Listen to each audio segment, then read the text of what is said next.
नमस्कार। ब्रेक के बाद स्वागत है आपका। तो चलिए शुरू करते हैं दमदार खबरें।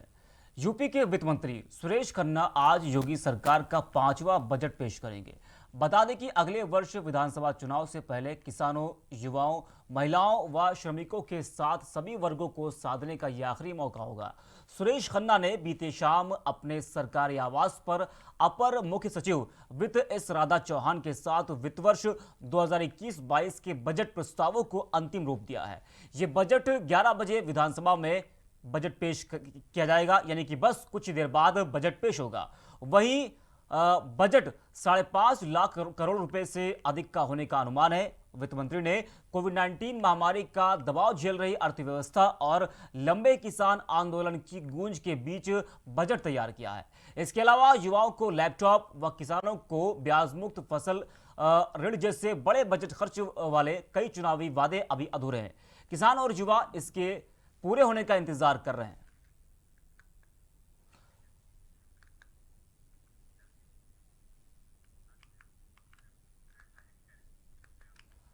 उत्तर प्रदेश के मुख्यमंत्री योगी आदित्यनाथ बीते दिन केरल के दौरे पर थे। इस दौरान उन्होंने राज्य की वाम मोर्चा सरकार को निशाने पर लिया। सीएम योगी ने कहा कि वर्ष 2009 में केरल उच्च न्यायालय ने यहां की सरकार का ध्यान लव जिहाद की ओर आकर्षित किया था, लेकिन यहां की सरकार लव जिहाद के खिलाफ कोई कानून नहीं बना पाई है। वहीं दूसरी ओर उत्तर प्रदेश सरकार ने लव जिहाद के खिलाफ सख्त कानून बना दिया है। उन्होंने कहा कि वर्ष 2009 में केरल की एक कोर्ट ने कहा कि लव जिहाद केरल को इस्लामिक राज्य बनाने की साजिश का हिस्सा है। इसके बाद भी यहां की सरकार सोती रही और इस राज्य व देश के खिलाफ साजिश की परवाह नहीं की।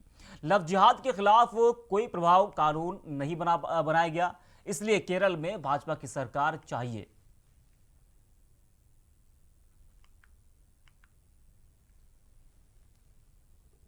वहीं समाजवादी पार्टी के राष्ट्रीय अध्यक्ष अखिलेश यादव ने भारतीय जनता पार्टी की सरकार से सवाल किया है। उन्होंने कहा कि वो जनता का दर्द कम करने के नाम पर वोट लेने के बाद क्यों उसे महंगाई व भ्रष्टाचार की आग में जला रही है। उन्होंने आरोप लगाया कि 70 वर्ष में जो महंगाई नहीं आई, सरकार उसे साल भर में ले आई है। इसके साथ ही अखिलेश यादव ने कहा कि भाजपा सरकार में पेट्रोल और डीजल के दाम इतने बढ़ गए हैं कि सीएम के गृह जिले गोरखपुर के करीब सीमावर्ती इलाकों के लोग नेपाल जाकर वाहनों में तेल भरवाने को मजबूर हो गए हैं। भ्रष्टाचार के खिलाफ जीरो टॉलरेंस व अपराधियों के लिए राम नाम सत्य के जाप की पोल खुल रही है। 4 दिन में ही विकास की बत्ती गुल हो गई है।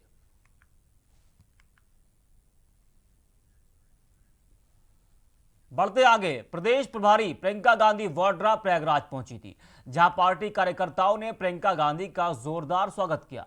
प्रियंका गांधी बसवार गांव पहुंची, जहां निषाद समुदाय के लोगों से मुलाकात कर उनका हाल जाना। बता दें कि बसवार गांव में 4 फरवरी को पुलिस और नाविकों के बीच झड़प हुई थी। आरोप है कि पुलिस ने नाविकों की पिटाई की थी और साथ ही उनकी नाव में तोड़फोड़ भी की थी। इस मामले में पहले से ही सियासत हो रही है। समाजवादी पार्टी के अध्यक्ष अखिलेश यादव पिछले हफ्ते ही अपनी पार्टी के नेताओं के एक प्रतिनिधिमंडल को बसवार गांव भेज चुके हैं, जबकि निषाद पार्टी के अध्यक्ष संजय निषाद भी 2 बार इस गांव में जा चुके हैं। 10 दिनों के अंदर यह प्रियंका गांधी का प्रयागराज का दूसरा दौरा था।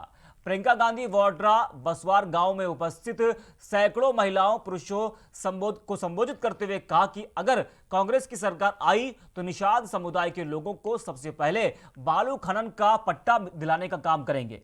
प्रियंका गांधी वाड्रा के साथ कांग्रेस के प्रदेश अध्यक्ष अजय कुमार लल्लू समेत कई बड़े नेता मौजूद रहे। और हमारे संवाददाता रोहित जुड़ चुके हैं। रोहित, बसवार गांव पहुंची थी प्रियंका गांधी वाड्रा, तो क्या कुछ बातचीत वहां पर उन्होंने किया पीड़ितों से?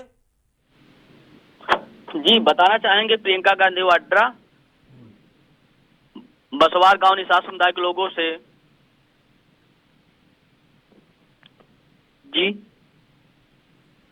से मुलाकात की, उनका दर्द जाना और समझा। पिछले दिनों प्रशासन के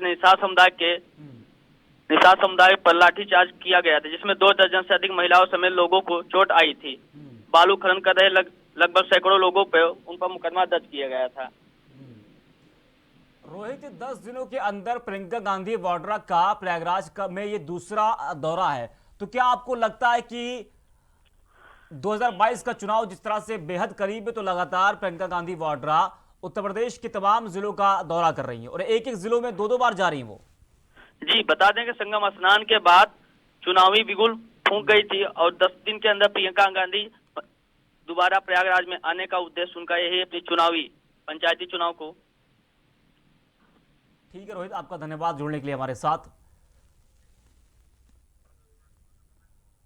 तो प्रियंका गांधी वाड्रा दूसरी बार प्रयागराज पहुंची और वहां पर निषाद समुदाय के लोगों से उन्होंने मुलाकात किया और पीड़ितों का हाल जाना है।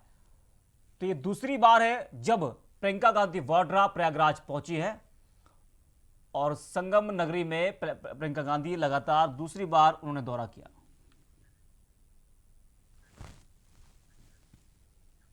सुल्तानपुर में बीते 28 जनवरी को प्रतापगढ़ के सराफा व्यवसायी के कर्मचारियों के साथ हुई 30 लाख की लूट का पुलिस ने खुलासा कर दिया है। लूट की साजिश रचने में कारोबारी के एक कर्मचारी को पुलिस ने गिरफ्तार करके लूटे गए रुपयों में से 6,10,000 बरामद की है। लूट में शामिल अन्य 2 आरोपियों को पुलिस तलाश रही है। बता दें कि प्रतापगढ़ जिले के सराफा व्यवसायी प्रहलाद खंडेलवाल के यहां 2 कर्मचारी काम करते हैं। पिछले 28 जनवरी को प्रहलाद खंडेलवाल ने दोनों कर्मचारियों को 30 लाख रुपए देकर दिल्ली से जेवर खरीदने के लिए भेजा था।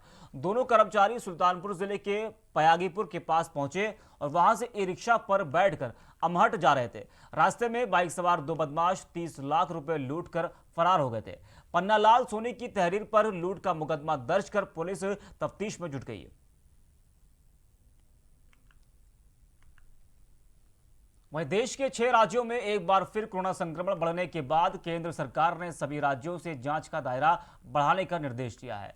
केंद्र की ओर से राज्यों को दूसरी बार पत्र लिखकर तत्काल प्रभाव से RT-PCR जांच बढ़ाने को कहा गया है।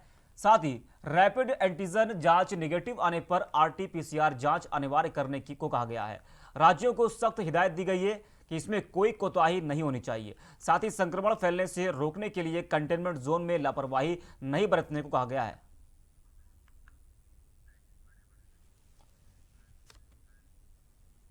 मार्शल आर्ट की रोमांचक विधाओं का संगम और रोमांचक खेल मिक्स मार्शल आर्ट की देश में तेजी से लोकप्रियता बढ़ती जा रही है। इसी के चलते लखनऊ में निगोहा के बाबू सुंदर सिंह ग्रुप ऑफ इंस्टीट्यूशंस में 4थी राष्ट्रीय मिक्स मार्शल आर्ट चैंपियनशिप का आयोजन किया गया।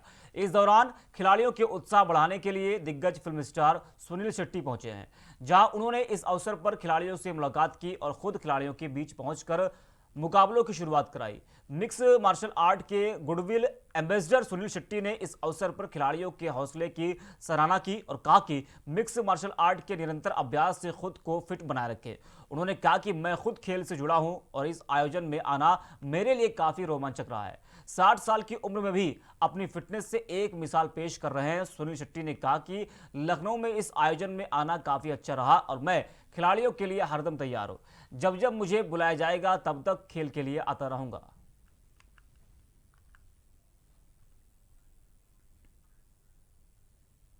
यूपी में रेलवे की ओर से यात्रियों की सुविधा के लिए 1 मार्च से कई ट्रेनों की शुरुआत की जाएगी। इससे यूपी और बिहार के यात्रियों को बड़ी राहत मिलने की उम्मीद है। पूर्वोत्तर रेलवे की तरफ से ट्रेनों के संचालन को लेकर जानकारी दी गई है। पूर्वोत्तर रेलवे वाराणसी मंडल के जनसंपर्क अधिकारी अशोक कुमार ने बताया कि इस गाड़ी में सभी कोच आरक्षित श्रेणी के होंगे। इसमें यात्रा करने वाले यात्रियों को कोविड-19 के मानकों का पालन करना होगा।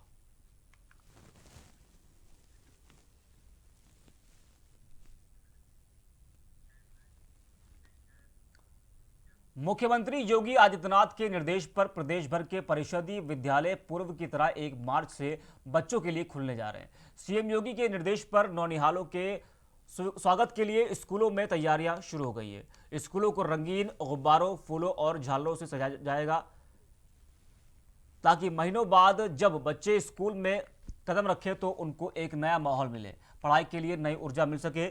सीएम योगी के निर्देश पर बेसिक शिक्षा विभाग बच्चों के स्वागत के लिए अभी तैयारियों में जुट गए हैं। मुख्यमंत्री योगी आदित्यनाथ ने कक्षा 1 से 5 तक के परिषदीय विद्यालयों को पूर्व की तरह 1 मार्च से संचालित किए जाने के निर्देश दिए।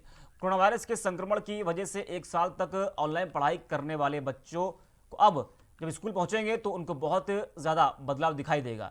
स्कूल की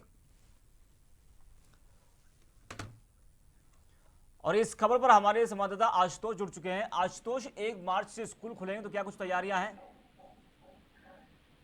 जी जी, जैसा कि हम आपको बता दूं कि कोरोना काल से जो है इसमें बच्चे सारे दिक्कत में फंस गए थे। बच्चे पढ़ने स्कूल नहीं जा पा रहे थे। आपको जैसा कि बता दूं, कोरोना काल में बच्चे ताकि पढ़ाई ऑनलाइन शुरुआत हो चुकी थी। अब 1 मार्च से बच्चे की पढ़ाई स्टार्ट फिर से शुरू करने जा रहे हैं। वो काफी उत्सुकता देखने को मिल रही है। तो आशुतोष, क्लासेस कैसे चलेंगी और क्या कुछ गाइडलाइंस का पालन करना पड़ेगा बच्चों को? जैसा कि मैं आपको बता दूं कि कोरोना काल में अभी तो कोरोना पूरा अच्छी तरह से खत्म नहीं हुआ है। गाइडलाइंस ये है कि बच्चों को मास्क लगा के सोशल डिस्टेंसिंग का पालन करना होगा और आपको जो है जिससे बच्चे दूरियां बना के चलें और सैनिटाइजर का उपयोग करें। इसी ये पूरे काफी उल्लासों के साथ बच्चे पूरी तैयारी करने से 1 मार्च से बच्चे पुनः पढ़ने जाएंगे। ठीक है आशुतोष, आपका धन्यवाद जुड़ने के लिए हमारे साथ। तो 1 मार्च से खोले जाएंगे स्कूल और काफ़ी दिनों बाद जब बच्चे स्कूल जाएंगे तो उनको काफ़ी ज़्यादा बदलाव वहां पर देखने को मिलेगा।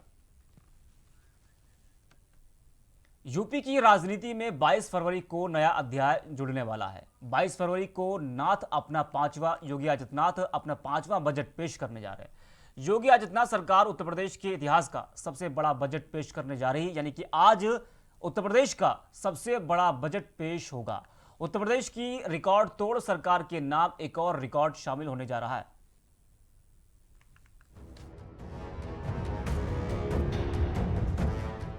योगी आदित्यनाथ 22 फरवरी को उत्तर प्रदेश की विधानसभा में नया इतिहास रचने जा रहे हैं। भाजपा सरकार के वह पहले ऐसे मुख्यमंत्री बने हैं जिनकी देखरेख में लगातार 5वीं बार बजट पेश किया जा रहा है। सोमवार को योगी आदित्यनाथ की अगुवाई वाली उत्तर प्रदेश की भाजपा सरकार अपने इस कार्यकाल का अंतिम पूर्ण बजट प्रस्तुत करेगी। डिजिटल माध्यमों से प्रस्तुत किए जाने वाला यह बजट पूरी तरह पेपरलेस होगा। बजट में चुनावी तैयारियों की झलक देखने को मिल सकती है। राज्य सरकार के इस बजट में छात्रों, युवाओं, महिलाओं, किसानों के लिए कुछ नई घोषणाएं होने की उम्मीदें हैं। इंफ्रास्ट्रक्चर के माध्यम से जनता के बीच विकास का बड़ा संदेश देने का काम भी इस बजट के माध्यम से सरकार करेगी। प्रदेश सरकार के इस बजट को सरकार की प्राथमिकताओं और मंशा के मुताबिक वित्त विभाग ने तैयार कर दिया है। डिजिटल माध्यमों से बजट की प्रस्तुति की तैयारी भी की जा चुकी है। मंत्रियों और विधायकों को आईपैड पर बजट कैसे देखें, इसकी ट्रेनिंग भी दी जा चुकी है। वित्त मंत्री सदन के अंदर पेपरलेस बजट कैसे प्रस्तुत करेंगे, इसका खाका भी खींचा जा चुका है। बजट सत्र शुरू होने से पूर्व भाजपा विधानमंडल दल की बैठक में बजट सत्र के दौरान सरकार की 4 साल की उपलब्धियों पर मजबूती से अपना पक्ष रखने की बात कही गई थी। इस बैठक में इस बात के संकेत दिए गए थे कि बजट के बाद 2022 चुनाव की तरफ बढ़ना है। इससे यह कयास भी लगाए जा रहे हैं कि प्रदेश सरकार का यह बजट सबको खुश करने वाला हो सकता है। भाजपा के नारे सबका साथ, सबका विकास और सबका विश्वास को बजट के माध्यम से जनता के बीच पहुंचाने की कोशिश हो सकती है। आकार बढ़ाने के लिए 4.8% तक घाटे का हो सकता है बजट। माना जा रहा है कि प्रदेश सरकार के इस बजट का आकार 5.5 लाख करोड़ के करीब का होगा। केंद्रीय करों से अपेक्षित धनराशि नहीं मिलने के बाद भी राज्य सरकार अपने बजट के आकार को बढ़ाने में सफल होगी। इसका प्रमुख आधार वैश्विक संस्थाओं द्वारा वित्तीय वर्ष 2021-22 में भारत के विकास दर का आंकलन 11% के करीब किया जाना बनेगा। इसके अलावा केंद्र सरकार द्वारा उत्तर प्रदेश को बजट घाटे को 3 से बढ़ाकर 5% किए जाने की छूट दिए जाने से भी प्रदेश सरकार बाजार व बैंकों से कर्ज बढ़ाकर अपने बजट आकार को बढ़ाने की तैयारी में है। प्रदेश सरकार 4.8% घाटे का बजट प्रस्तुत कर सकती है। गौरतलब है कि चालू वित्तीय वर्ष 2022-2021 में राज्य सरकार का बजट कुल 5.13 लाख करोड़ है। वहीं विपक्ष ने सरकार की घेराबंदी के लिए पूरी तरह से कमर कस ली है। इस वजह से सत्र के हंगामेदार रहने की पूरी उम्मीद है। योगी सरकार का पहला बजट किसानों पर आधारित था, दूसरा औद्योगिक विकास, तीसरा बजट महिला सशक्तिकरण और चौथा बजट युवाओं के विकास पर आधारित था। वहीं अब कयास लगाया जा रहा है कि बढ़ती महंगाई को लेकर सरकार अपने 5वें पूर्ण बजट में आम जनता को बड़ी राहत देगी। यूपी में बीजेपी के विपक्ष नया मोर्चा तैयार हो रहा है और इस मोर्चे के केंद्र में है असदुद्दीन ओवैसी। ओवैसी विपक्ष के नेताओं से मुलाकात कर रहे हैं, तो वहीं कयास ये लगाए जा रहे हैं कि बिहार चुनाव की तरह ही ओवैसी आजमगढ़ में एक शादी समारोह में प्रसपा के अध्यक्ष शिवपाल सिंह यादव ने AIMIM के अध्यक्ष ओवैसी से मुलाकात की। मुलाकात को विधानसभा चुनावों से भी जोड़कर देखा जा रहा है, क्योंकि शिवपाल सिंह यादव पहले भी कह चुके हैं कि समान विचारधारा और सभी धर्मनिरपेक्ष शक्तियों के लोग मिलकर बीजेपी को देश और प्रदेश से उखाड़ फेंकेंगे। तो वहीं इस मुलाकात को चुनावी पंडित सियासी गठबंधन के तौर पर देख रहे हैं। तो आपको हम छोड़ जाते हैं इस रिपोर्ट के साथ में। यूपी के आजमगढ़ जिले में शादी समारोह में पहुंचे प्रगतिशील समाजवादी पार्टी के अध्यक्ष शिवपाल सिंह यादव ने AIMIM के अध्यक्ष असदुद्दीन ओवैसी से मुलाकात की। दोनों के बीच करीब आधे घंटे तक बातचीत हुई।